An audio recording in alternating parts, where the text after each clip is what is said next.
Hey everyone, welcome back to another video. You may have heard me in a couple of videos mention George Orwell 1984, or even, I haven't mentioned this many times, but Animal Farm. We'll get into Animal Farm in just a moment. Same with 1984. But nevertheless, I want to share with you this video clip that was circulating over on Twitter this week. And Elon Musk happened to share it, and he goes, Orwell was spot on. And there's a reason why George Orwell today is coming up, because a lot of the stuff that George Orwell spoke about or even wrote about many, many years ago is actually coming true today. Now, the old saying, there's nothing new under the sun, comes to mind here, because could it have been that George Orwell was seeing similarities or the likeness back in his time to what's going on today? So it enabled him to actually write about it. Or could it have been George was seeing certain elements and that were happening in his day that reflect what's going on today, not to the extent of it happening today, but he chose to write about it in a fictitious account in his books, in his works, which became rather famous, I'll have you know. And today we're reading it going, wow, George Orwell was right on so many levels. Even though he wrote it about it from a fictitious level, he's still completely accurate on many, many things. This dystopian world, this dystopian future from his perspective that is happening today, the present day. It's rather concerning for me to actually read and learn about everything that George Orwell wrote and reflect on what's actually taking place in the world. Now, from a Christian perspective, this is also rather interesting too, because here's this guy in that wrote Animal Farm in 1945, looking at the Soviet problem and what took place over there, and then writing 1984 before he passed away in 1949.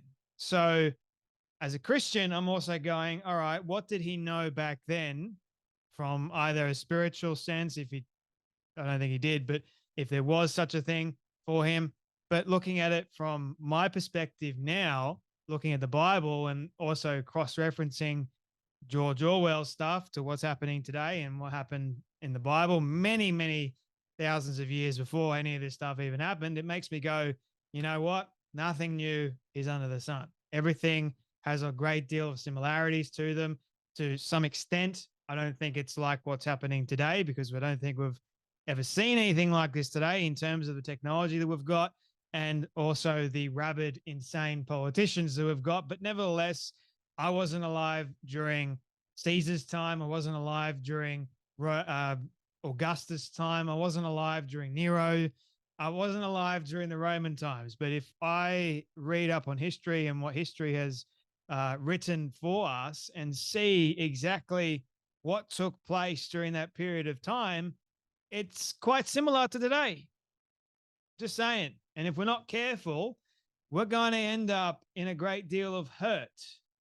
Trust me when I say that. But the politicians don't really care, because they've created this utopia for themselves and they want to gaslight everyone else into oblivion to believe in what they've created for you is a good thing, except it's only good for them, but not for you. They want to have the power. They want to have their cake and eat it too, so to speak. They have their power. They don't care about you as a person, as just as long as you keep them in power. They keep you hooked enough to believe in a certain thing. It's called brainwashing. They did it in the German camps, and they do it same with the Soviet camps, and they've done it right now. Like, the mainstream media is complicit in this garbage that is going on, because they don't care about the truth anymore. The truth has been skewed. How do I know that? Look around you. Look at some of the stories that are coming out. They're not actual stories now. They're more hit pieces than anything else. If the mainstream media wants to share a particular message or make you believe in a certain narrative, they will do just that. There is no impartiality anymore. What is that now? It's as if what George Orwell wrote in his book, 1984, was accurate and correct. So here is the video that is circulating online, on Twitter. It's also rather concerning. Once claimed that you have an ability to face unpleasant facts. Is that what you've demonstrated in 1984 by drawing an accurate portrait of the future? I think that allowing for the book being, after all, a parody, something like 1984 could actually happen. This is the direction the world is going in at the present time. In our world, there will be no emotions except fear, rage, triumph and self-abasement. The sex instinct will be eradicated. We shall abolish the orgasm. There will be no loyalty except loyalty to the party. But always there will be the intoxication of power. Always, at every moment, there will be the thrill of victory, the sensation of trampling on an enemy who is helpless. If you want a picture of the future, imagine a boot stamping on a human face forever. The moral to be drawn from this dangerous nightmare situation is a simple one. Don't let it happen. It depends on you.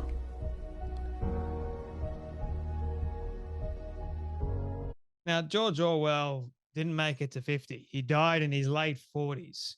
And the later part of his life he spent in a nursing home, I believe it is, or some sort of home away from his real home. And he didn't have a very good ending by the accounts that I read, which is rather sad for someone that is actually considered a rather brilliant individual who came up with two pieces of work that many people revere to this day as being rather creepily accurate. Okay, so what he wrote about all the way back then, and this is what the BBC interviewed him about all the way back then before he passed away, sadly. They were asking him about it, like the unpleasant truths that you've written about, they are true. What's going on? He saw the future. He saw that in our world today, there will be no emotion. Let's picture this for a second, looking at a screen. No emotion whatsoever, except you're scrolling, except for fear, anger, resentment, things that shouldn't be on full display, but are on full display because that's what the main narrative is trying to get us to believe, get us to emote this way, because if they can control that, they can control everything. It's just how it works. You got to look at human psychology. You got to look at humans are wired and how we interact with people, messages in the world. We thrive off of drama. So if the mainstream media wants to stir us up and create anger and fear and resentment and control us to a certain extent, if the politicians want the mainstream media to get us to believe a certain thing, they will tell them, create this drama, create this narrative, and share it to the people, because the people are none the wiser. If we can lie to them, lie to their faces, and they don't believe that it's like, a lie, and they think that it's the truth, and you gaslight them to a large extent and a long period of time. Guess who else did that, by the way? It was Hitler. So look what happened with that. He explained the nightmare. What would take place if we allow any of this stuff to go on? What will happen? He said, imagine a boot stamping on your face forever. That's what it'd be like. Only loyalty to the party. No loyalty to anybody else. Does that sound rather familiar? Now, as a Christian, I'm looking at this and going, you know what? The return of Christ is relatively soon. Like, I'm looking forward to that. And I know my Christian audience will be looking forward to it as well. Like, none of this is too shocking for me. It is rather surprising because I never thought that I would see it in my lifetime, but nevertheless, I am. And it is rather crazy, isn't it? Like, when you look at what is unfolding in the world, not just in America at the moment, but in other countries. The moment you vote in a communist, you can't get him out or her out. So America, be very, very careful. So here is 3 things to take away from not just what George Orwell said in that interview, but also in his book, 1984. If you haven't read it, by the way, definitely consider reading it. It'll be a huge eye-opener. It's a work of fiction, but rather historically accurate in many, many respects. Number 1, the most powerful way to either control or empower humans is language. So human psychology, use language, emote it, change it to suit how a person feels. And then you will get their heart and their mind, and you will be able to control them. Number 2, freedom is the ability to say what's true, to say what you think, and to make your own choices. But in number 1, if you want to control people and their language, you control the language. You control the ability for one person to say one thing versus another thing. And you demonize and you restrict any sort of speech outside of the speech that you want to control. Sound rather familiar, ladies and gentlemen? They're trying to go after freedom of speech. And by the way, Kamala Harris doesn't want X to continue in her presidency because she is all in favor of Instagram and Facebook because she can't control them. She can't control X. She can't control Elon Musk. She can control Facebook and Instagram because they're for the party. They're all in favor for what Kamala Harris stands for. And if you can control the biggest media entities out there like she does, you're in a lot of trouble as a citizen, as a human being, because now the party wants you to believe in what the party believes in. And if you don't believe in it, you're an outsider. You're ostracized. It's this groupthink, cult-like mentality. You're not part of the cult. You're kicked out, and you're considered to be the crazy one, which is also what a lot of them do.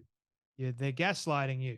So you have no choice, really, to be able to talk the way you want to talk, because the party, the ones in control you. Number 3, totalitarian governments succeed when they turn off our individuality via gaslighting, our ability to think for ourselves. No, you can't think for yourself. You can't do any critical thinking. You can only think what the party thinks. Anything outside of that is false, it's wrong, is considered dangerous. Any creative thinking, by the way, that is not approved by the party is dangerous. And so therefore it must be destroyed. That's exactly what Georgia was talking about. And it's exactly what's going on today. It's exactly what's happening in the UK at the moment. Keir Starmer's England. It's falling right before our very eyes. France as well, under Macron. Venezuela. So many other countries, North Korea, China, for example. And if we're not careful, the West will fall at the hands of Westerners because the ones in power convinced you of that. They convinced you to destroy your own country. And they made it sound like that it was all rosy and great. We need it to be about progress forward. But really what you're doing is progressing backwards in such a way that destroys democracy, destroys society, and destroys freedom of speech. They're forgetting that we're all adults here. We can all make up our own minds in what we want to see and want to hear. But when the party says, no, this needs to be controlled, you're not old enough, no one should ever have access to this. No, that's not the way society is supposed to work. That's what communists do. They control speech. They don't allow free speech. And if George Orwell, if you take anything away from what he said, it's you need to understand these very important facts. The language is important. The freedom of speech is important.